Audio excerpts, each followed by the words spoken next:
Number 3 যে জুলুম সেটা হচ্ছে বান্দা তথা সৃষ্টির প্রতি জুলুম। বান্দার প্রতি কীরকম জুলুম? সেটা হচ্ছে গীবত করা, প্রতারণা করা এবং চুগলখুরি করা। বড় বড় যে গুনাহ আল্লাহ মাফ করেন না, তার ভিতরে হচ্ছে গীবত করা। গীবত এটা হলো বান্দার হক, এটা আল্লাহর হক নয়। ধারণা করা, কুধারণা করা।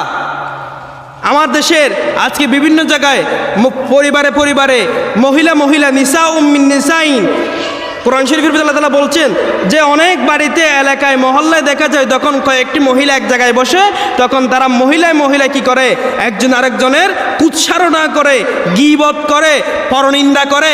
এটা হলো বান্দার হক, এটা আল্লাহর হক নয়। আল্লাহ সব গুনাহগুলো মাফ করে দিবেন, কিন্তু বান্দার হক যেগুলো নষ্ট হয়েছে এই হক কি করবে না, মাফ করবে না। আসুন প্রিয় ভাইরা, আপনি গীবত